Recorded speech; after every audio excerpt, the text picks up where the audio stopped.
Hi, and welcome to Education Roundtable. This is Larry Petraccaro with my co-host, Johanna, Wright. And we have with us tonight two guests who are the newest members of the South Orange-Maplewood Board of Education, Robin Baker and Tony Mazzocchi. And I'll let you figure out who is who. But we thought we'd like to talk to them tonight a little bit about the motivation behind joining the school board, what they see as some of the priorities and issues, just to give the community a chance to get to know them a little bit better, because whether we like it or not, I mean, they're responsible for most of the money that we're going to be spending in town. So with that, we'll start with perhaps the simplest and the most obvious question. And we'll start with you, Robin. Why did you run for the Board of Education, especially you, since you've done it before? Doing it again, huh? Yes. Well, you know, I started to hear, I was very much engrossed in what was going on with my daughter, Olivia. She had gone off to college, and my mind was kind of focused on that. But again and again, over the last 2 or 3 years, just incidents that just didn't sound like South Orange-Maplewood to me started to pierce my consciousness. And when I finally turned my attention to it and started to ask questions about what's happening, you know, what are we seeing here, it started to feel like we had gone backwards. And I was comparing it to the kinds of things that I had heard the first time I ran for the board.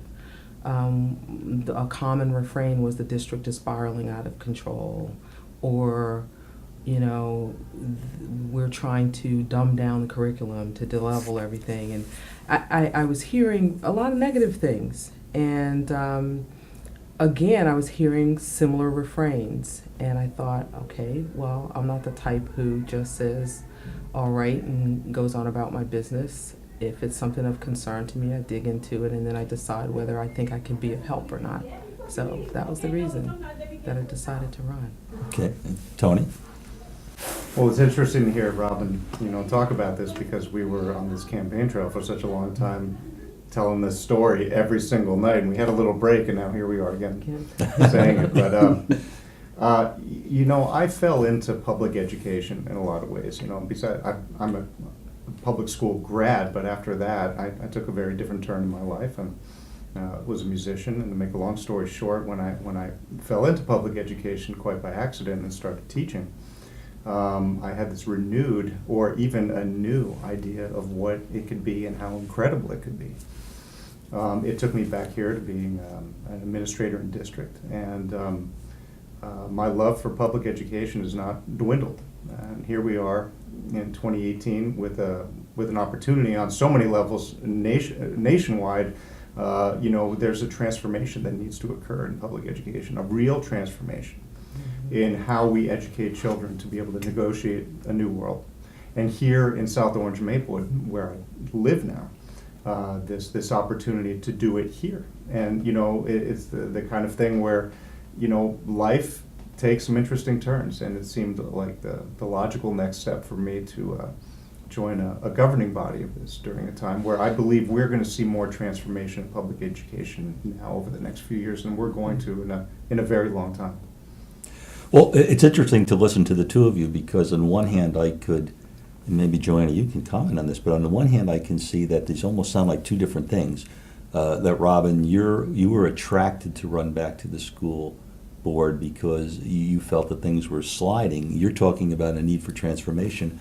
Are they perhaps the same thing, or is somehow the two of them, do you think, interrelated? That the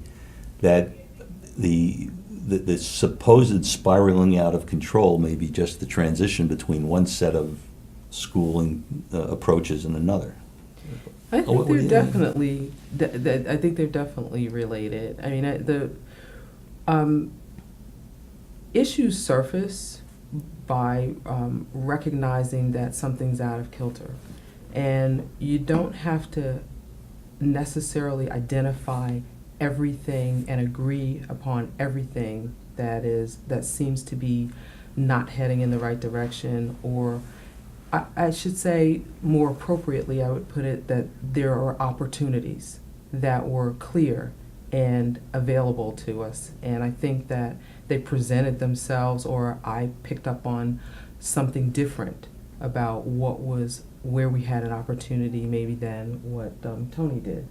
But I think that the idea that there were opportunities for improvement in the way that we've always done things, and to me it looked like we went backwards from where we had progressed to, and maybe to Tony it looked more like we need to make a total overhaul versus moving along the same trajectory. So. Well, I think it was a very interesting way you asked that question, because I never really thought about it that way before. And so, to Robin's point, I think in my mind there are a few questions. Yes, some things are not working for so many people.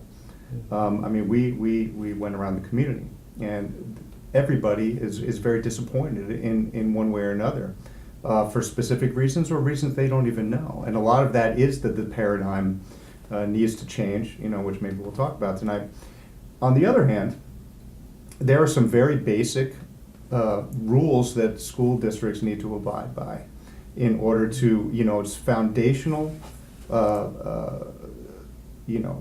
ways of meeting, whether they're state standards or local standards. In order to take the next step and do something great, we have to really kind of meet those lower level expectations. And Robin kind of noted it, and I certainly have, that we weren't even doing that here. And that was really frustrating.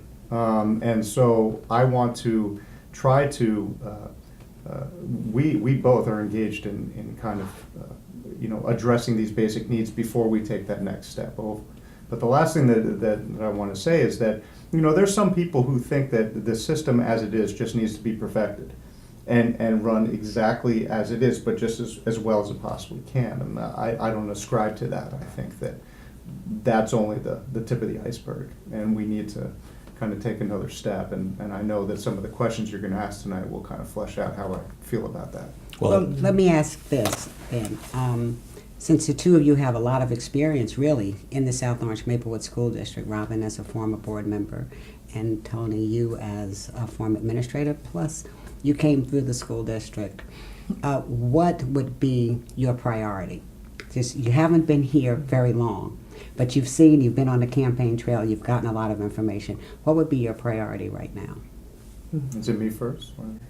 Yes, I'm Well, stepping back for a moment. I think, as I said on the campaign trail, it is definitely doing the opposite of what we've been doing since No Child Left Behind. What we've done since No Child Left Behind is really standardize education and narrow it down to a few different core subjects, and test them like crazy in this bet that that is going to lead to success and lifelong, learning and enjoyment beyond K through 12 walls. Whereas, I believe that we need a far broader, richer curriculum that does not have just a few subjects that act as a proxy for the whole, and determine intelligence, talent, success. And we need to go back to that. It's more of a Renaissance style of, educating our children. And there's a lot of things that are going on right now that people are kind of scratching their heads. This next standardized testing fad, hasn't worked, and this, that, and the other thing. And standardization, does just that. It's a one-size-fits-all approach, and it's really not good for the 21st century child. Mm-hmm. So, yeah, I definitely agree that standardization is part of it has been, or the tendency back towards standardization is part of the issue. But the way I approach something and determine what my priority would be is my background is finance, but also with a heavy dose of process improvement. And one of the things you always look at when you choose your priorities is what you want the outcome to be. So, if we start with the children and we look at where are the outcomes for them great, because our school district, we have a solid school district. We have a lot good about it. We have great outcomes in some areas. And then you look at where are our outcomes really lagging behind and really a lot less than we would ever want for our children. And to me, it's kind of it's easy to prioritize and say the changes that I would want to see would deal with making sure it would result in the outcomes that children have the ability to access what they dream of and want to do without even having to think about, well, am I able to? Just knowing that they have the support that's going to provide for them the path to get to where they want to go. So my priority would be making sure that children don't have barriers to what they're trying to accomplish. And part of what's changed that has opened the door to that possibility but hasn't made it happen yet is removal of fake barriers that have been there to kids choosing to level up or choosing to have fake barriers because of the way maybe scheduling is done. When children want to have a variety of things that don't seem to fit together because of our block scheduling, you're precluded from accomplishing some of what you want to do. So that was a little convoluted, but the bottom line is what gets children to accomplishing the best that they can possibly accomplish, and standardization won't do it. Children learn differently. Multiple intelligences was the first round of realizing that children learn differently. What's the next step forward in that? And how do we make sure that we implement it here and use it so that kids get the best? Well, you're going to have some open-minded thinking about it. It was interesting. Again, transformation and priorities.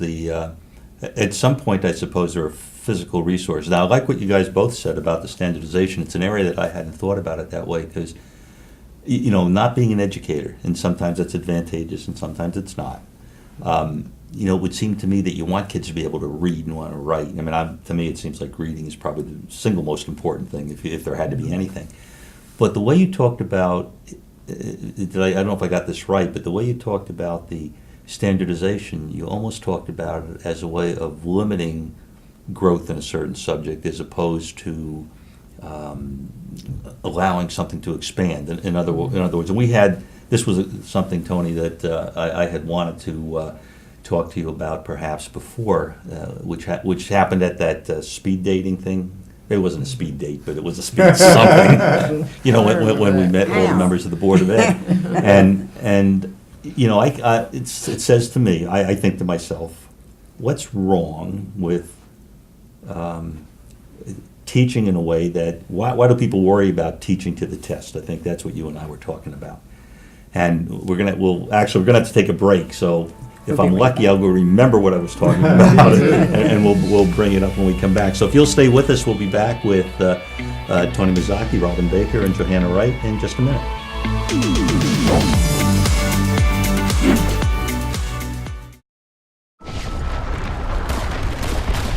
Battles aren't won solely on the field.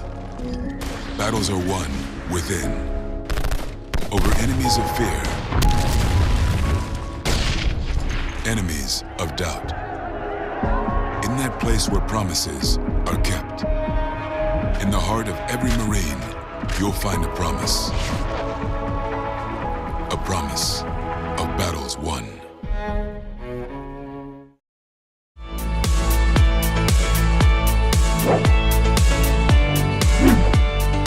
Welcome back to Education Roundtable. This is Larry Petraccaro with Johanna Wright, and we've been talking to Robin Baker and Tony Mazzocchi. And just before the end of the first half, we started to talk a little bit about standardized testing. And so just to put sort of on the table my reflection on standardized testing, I always had trouble understanding why the education establishment complained so much about No Child Left Behind and standardized testing, because it always seemed to me, as an educational outsider, that if the system was providing the education that was needed, that was supposedly what was going to be tested. So in other words, it seemed as if the test would reflect what was supposed to be taught. Now, whether that's true or not, I don't know. But certainly the people in the educational establishment, they just seem to despise it. And But No Child Left Behind seemed to me to be actually do some good when it disaggregated some of the data and showed where some of the problems were. Now, what do you? Maybe I got this all wrong. So let me ask you. Well, I happen to disagree. I think No Child Left Behind, and it's not really in hindsight. We've just gone away as one of the most damaging Yes. times in education. We've gone through now what I call hyper accountability. Right? It's really accountability run amok, and simply we've gone from wanting to measure progress to tying tests that are created by multi-billion-dollar corporations that control the entire establishment to student success, teacher evaluation, funding, and everything in between. And the tests are of only a few subjects, again as a proxy for what we deem success as a student is. And then we've had schools forced into contorting their curriculum to accommodate, the tests in order to improve teacher and student outcomes, in order to get funding, and et cetera, et cetera. And that's where, we've gone terribly wrong. So obviously I could talk for a long time about that, but it's also antithetical to real teaching and learning and what is, important for a child. Yeah, testing has become like an elixir. It's like a siren song, and it's a gross oversimplification of how you really tell what a child is learning. Testing has its place, and it does have value, but it's not the only thing, and it can't be the centerpiece. And because test outcomes are objective, for the most part, for mathematics and grammar and things like that are either right or they're wrong. They're pretty objective. It makes it easier to kind of fall back on that. And when I looked initially at the No Child Left Behind documentation and what it is we were supposed to be making sure our children learned, it was a fairly rich curriculum. It was a fairly rich amount of things we were supposed to learn, but it was an unfunded mandate, which I think was one of the main things that made it basically impossible to do. And so when you ask for the world, you provide money for a town, and then I think that made the atmosphere rich for people to whittle down into this, basically this little sorry testing and teaching to the test. And it just became a cycle that became very contained, and it gave the illusion of people learning so much, when in reality, when you teach to a test, because the amount that you actually learn when you learn how to learn is very different. That is, what you learn when you learn how to learn is very different from what you learn when you just learn facts. So, and I think that's where we kind of went off the rails. Yeah, I've always thought that No Child Left Behind meant no school left standing. And we had the same sort of caveat when we did Race to the Top. Well, if we took this money, then we would have to do park and all other kinds of things to satisfy. But meantime, again, there was no funding for it, so we sort of broke the bank, getting all the things and tools and equipment that we needed to bring this into place. And now we know that, again, another huge mistake for our children. Well, it sounds like, in some respects, it almost sounds like they decided on the test before they decided on how to. I mean, I've heard what you've said, and obviously you all feel very deeply about it. I still struggle a little bit with understanding it, unless there was some, unless the concept of the way the test was put together just so destroyed any curriculum that went to it. And it sounds as if you're saying that, but is there some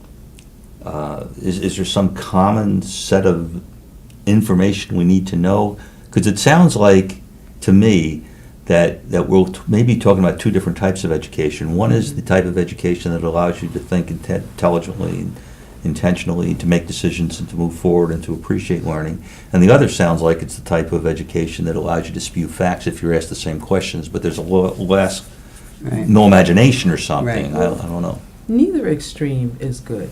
Okay. Neither there are foundational concepts that every child needs to know, that are uniform and that every kid needs to know. You need that foundation to launch from there. But that's not, there's not one trajectory from that foundation. Right. And when you start, even if it's a broad trajectory, even if you make it kind of broad, having one way to move about from there, one direction to go, is limiting. And so it's, if sometimes when I'm trying to figure out how two things are different or why they conflict, when you go to the extremes in analyzing something, Yeah, you can yeah, sometimes see. Yeah, it So helps. if I had a kid who had a great memory and I could pull out a test and walk them through, these are the answers basically, and that kid could remember that these are the answers, that child is not necessarily going to understand the basis of those answers or be able to tell you if instead of being a multiple choice test, it's a work this problem out test. That child may be able to tell you the answer because he remembered it, but won't be able to tell you how he got to it, which means that all of the ability to reason, to figure out, all of that stuff that makes you a strong student, that makes you discerning as you grow into an adult, that makes you able to take in information and synthesize it and attach it to other things you know to make your base of knowledge broader, that piece will be missing. So if you go to that extreme, it kind of shows why you don't want to teach to the test, why you want to teach a child generally and have a question on the test that child can then answer because he has this set of tools that he knows how to apply. No, that So makes I'm sorry sense. if I'm No. beating a I'm dead horse glad there. we're having this conversation because it's something that logic, in a sense, tells me that if you teach the right stuff, you'll be able to pass the test. But I think what I'm hearing is that there's too much rigidity in if for want of a better word, in the aspect of trying to prepare students for the test, and too much rigidity in the teaching, because I think it's it's critical. I think, and I think this is what you're saying, is that you want to let people learn how to think for themselves and to understand the basis of what they're trying to do. Well, the evidence of that is, our newly elected governor has looked at the current, standardized test park and said it's going away, like most of the other states in the nation have as well. Yeah. It's only 11 and just left. to put a fine point on it, assessment is a crucial part of teaching and learning. Mm-hmm. I mean, tests in and of themselves are essential to gauge knowledge and et cetera, et cetera. Standardized tests that are created that have high stakes attached to them contort that whole concept. Mm-hmm. And that's where, and then there are things that are called formative assessments, which are really assessments that are given that are created locally by teachers in their classes based on their children that are in Right. front of them to determine how they're progressing along with the standards.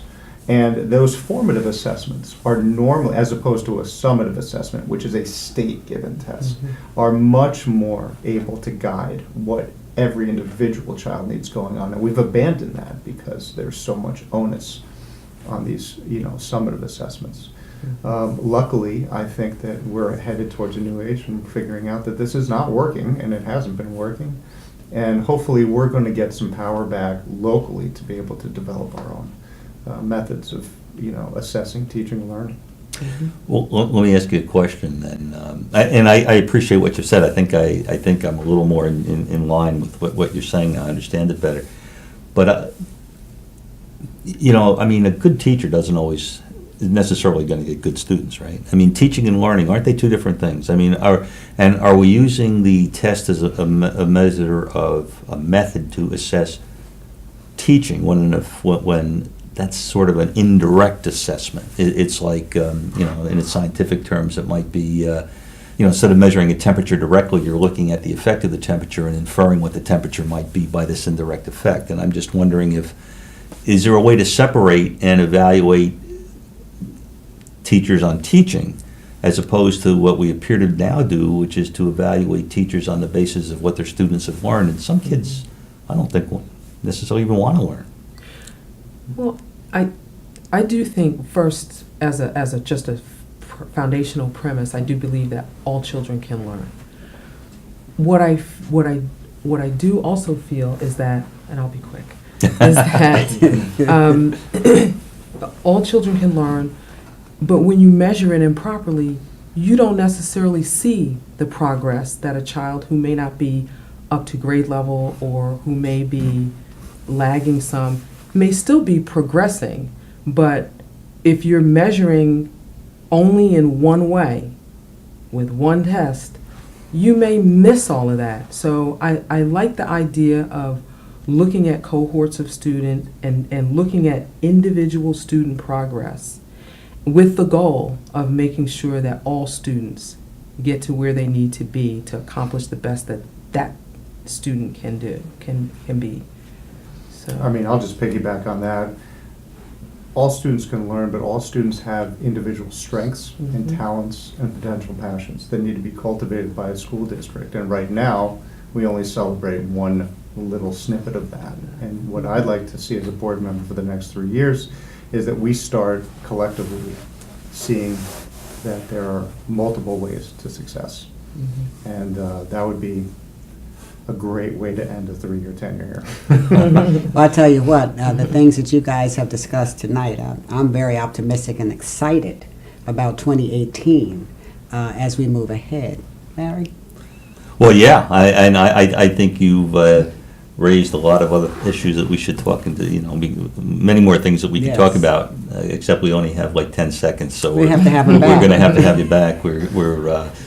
But I do appreciate it, and I do appreciate getting your input, and I think I'm coming away with anything. I like the idea of transformation, and I think you both said that one way or another. Yes. Thank you. So thank you for joining us on Education Roundtable. This is Larry Petraccaro with Johanna Wright, and we've had as our guests Robin Baker and Tony Mazzocchi.